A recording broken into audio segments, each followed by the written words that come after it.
Ah, un temple caché, ça faisait longtemps. L'épisode donc se poursuit avec Tao Esteban et Zia qui découvrent la ville de Pékin à l'aide de Mei Li. Je sais pas si ça va être un personnage important par la suite, c'est juste une fille de passage en fin de compte, parce qu'il se passe un truc rapide au début qui, j'ai le sentiment, va être d'une importance notable par la suite, c'est-à-dire que on voit le jeune prince de Chine, donc le fils de l'empereur, je pense, qui est pas content parce qu'il peut pas sortir de chez lui. Il voudrait découvrir le monde, mais il peut pas parce que obligation, tout ça. C'est ça l'introduction. On a une minute d'introduction comme ça. Je me dis, waouh, original, jamais vu ça. Ouh. Donc ouais, ça n'a rien de grandement transcendant. Sur le principe, et j'ai le sentiment que, étant donné qu'ils ont insisté là-dessus au début, et que ça n'a absolument aucun impact sur le reste de l'épisode pour l'instant, ça jouera un rôle plus tard, hein, sinon ça n'a aucune logique de mettre ça. Donc ouais, j'ai le sentiment que Meili va juste être là, et juste là pour faire avancer un peu l'intrigue, et puis après on en a rien à foutre d'elle, quoi. Donc voilà, il découvre la ville avec Meili. Sancho et Pedro font les abrutis, évidemment. Et après, un petit passage, ils finissent par demander à Meili est-ce qu'elle aurait pas déjà vu un symbole comme celui qu'ils ont découvert donc l'épisode précédent, où se trouverait le dragon jaune. Et elle sait. Donc voilà, c'est ce temple, je vous y amène. Et après elle se barre, merci, au revoir. Donc j'aimerais préciser que en parallèle, pendant ce temps-là, il y a Mendoza et Ambrosius qui font un peu le tour des temples pour demander leur chemin, et tout le monde leur claque la porte au nez avant même qu'ils aient eu le temps de poser des questions. Parce que les moines de temple chinois de Pékin sont des enculés, j'en sais rien. Je veux bien croire que vous soyez un peu froid avec les étrangers, mais à ce point-là, c'est vache, c'est super vache. Donc ouais, on a un petit montage de nos deux personnages où Ambrosius demande à plusieurs fois bonjour compagnon alchimiste, parce qu'apparemment tous les moines chinois sont censés être alchimistes selon lui. Apparemment il se plante. Pourriez-vous me m'aider? Et tout le monde lui claque la porte au nez, et je me dis quoi? C'est quoi cette attitude de merde? Ils étaient vraiment comme ça dans les temples chinois? Je sais pas, je pose une question. Si ça se trouve, ils étaient tous comme ça. Hein, ils voyaient un étranger qui arrive pour leur poser une question. Va te faire foutre, on n'a rien à te dire. Et apparemment, il y en avait quelques-uns qui étaient un peu dissidents de cette mentalité, puisqu'il y a un moine qui finit par lui dire oui, je sais à quoi correspond ce symbole, c'est le temple de la Renaissance. Donc, il les y amène, et donc ils arrivent après Tao, Esteban et Zia. Euh, Vous savez, quitte à faire ça, vous auriez juste pu faire en sorte que Esteban, Tao et Zia accompagnent Mendoza et Ambrosius, et ils auraient découvert le temple ensemble, ça aurait été la même chose, à peu de choses près en fin de compte.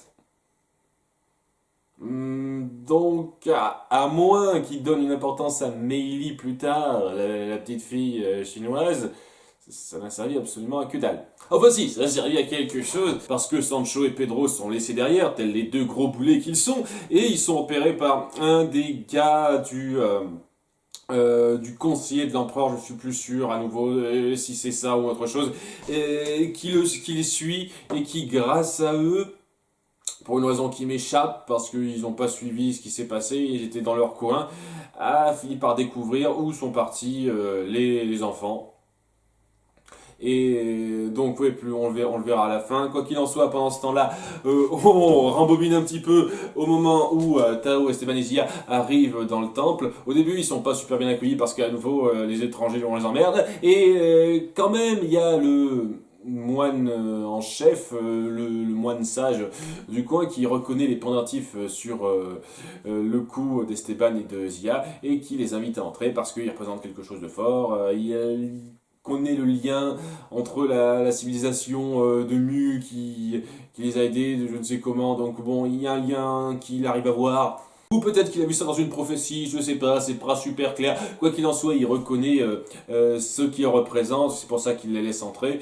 Il leur fait passer un test avec des vases qui étaient déjà tout prêts, donc c'est-à-dire qu'il avait prévu ce test à tout moment au cas où les deux élus des talismans des cités d'or arrivent, je sais pas, ou alors c'est pour d'autres trucs, dès lors qu'on est élu de quoi que ce soit, il y a ce test qu'on performe, j'en sais rien, c'est un petit peu bizarre, mais bon, ok, hein, si tu veux. Et après avoir passé ce test-là, il y a Mendoza et Ambrosius qui arrivent pour ne pas servir à grand chose sur le coup, puisque il y a le moine en chef qui ouvre un passage secret en dessous du temple, de leur temple, qui amène donc à un autre sous-temple secret, cette fois-ci, hein, comme on en a vu pas mal de fois dans la première saison, où cette fois-ci seuls les porteurs des talismans du soleil peuvent entrer.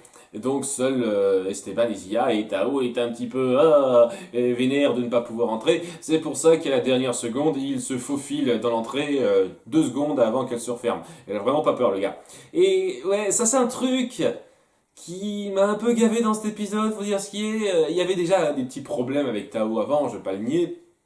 Là, c'est assez exacerbé, c'est-à-dire qu'il se croit tout permis, il est pas content qu'on le mette à l'écart, c'est pour ça qu'il se force à être dans le groupe, sachant que ça pourrait tourner très mal à cause de ça, et c'est peut-être pas pour rien qu'on suit certaines traditions. Toi aussi, t'es super à cheval sur les traditions de ton peuple, vu que t'as vu tout le chauvinisme que tu transportes, et tu fais pas gaffe à ça. Donc déjà, respect très moyen, et le fait est que en entrant donc clandestinement avec eux, il actionne un piège parce qu'ils ne peuvent pas être plus de deux dans la salle.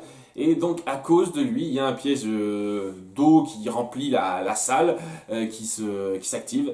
Et donc ils sont passés à 2 doigts de crever, et ils s'en sont sortis in extremis. Et Tao fait des excuses rapides de quoi 5 secondes, histoire que la série dise c'est bon, on reconnaît que c'est lui le fautif, pour que juste ensuite il enchaîne sur le chauvinisme qu'on lui connaît depuis quelque temps, c'est-à-dire c'est pas mon peuple de Mu qui aurait fait ce genre de piège. Hein. Ouais, t'as pas tout à fait suivi ce qui s'est passé dans la saison 1 parce que oui, c'est leur genre de faire ce genre de piège, merde.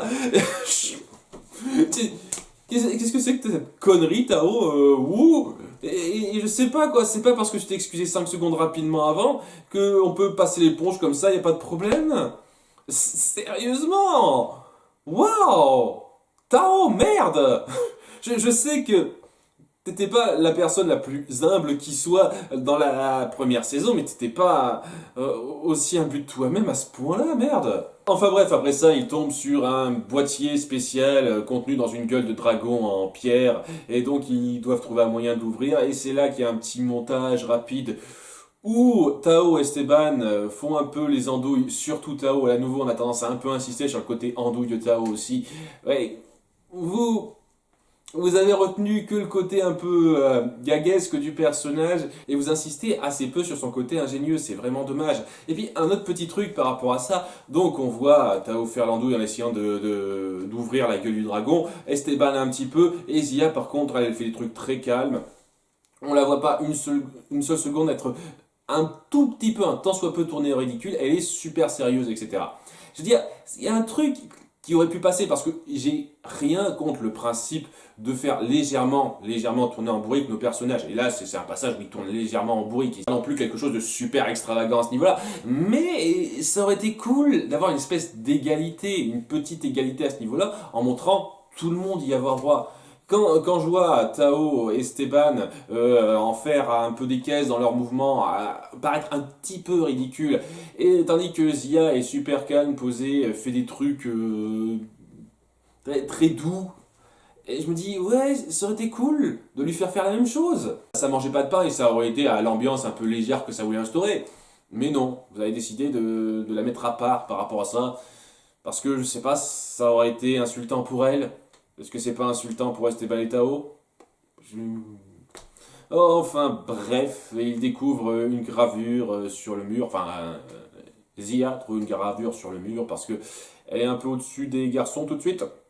Ils savent pas réfléchir sur le coup et ils arrivent à comprendre qu'il faut mettre de la fumée dans les narines du dragon. Une chance pour eux qu'ils ont emporté une espèce de loupe alchimique d'Ambrosius qui leur permet d'allumer des encens qui se trouvaient là, comme par hasard, depuis, je sais pas, des siècles, ils sont dans le coin, et les encens, ils marchent bien, je sais pas, c'est pas logique pour moi. Et donc, grâce aux encens, ils enfument les narines du dragon, ouvrent sa gueule et prennent le coffret. Et on a Zia qui essaye de faire une tentative d'humour.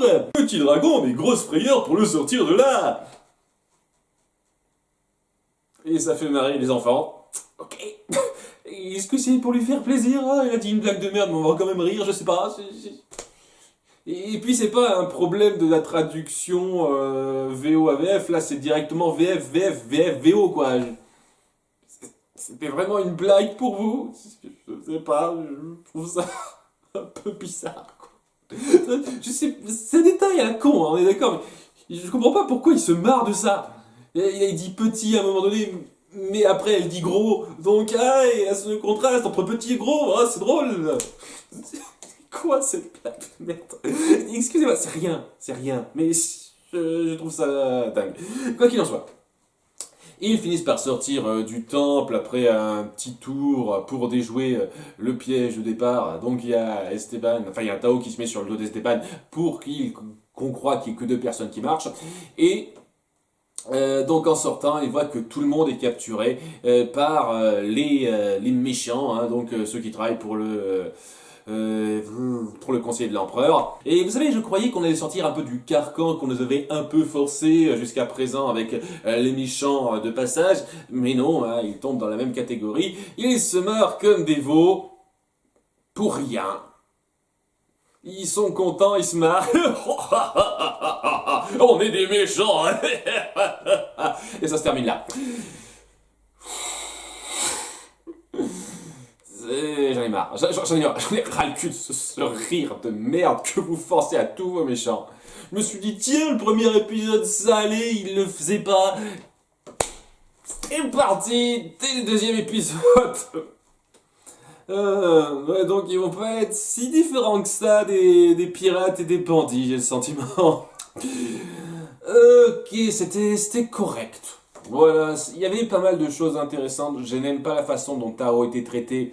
Et on sent qu'il y a un côté un peu remplissage au début. Mais globalement, ça a plutôt bien avancé. Les énigmes du temple étaient sympathiques. On découvrait de nouveaux horizons, de nouveaux paysages par rapport à cette ville, à cette culture qui était bien.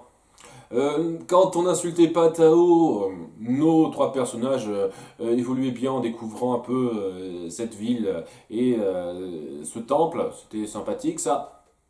Mais rien de grandement transcendant, mais j'ai un sentiment qu'il ne va rien avoir de grandement transcendant dans tout le reste de la série maintenant. Mais ça allait. Pour ce que c'était, ça allait à peu près. A bientôt pour l'épisode 12. Bye.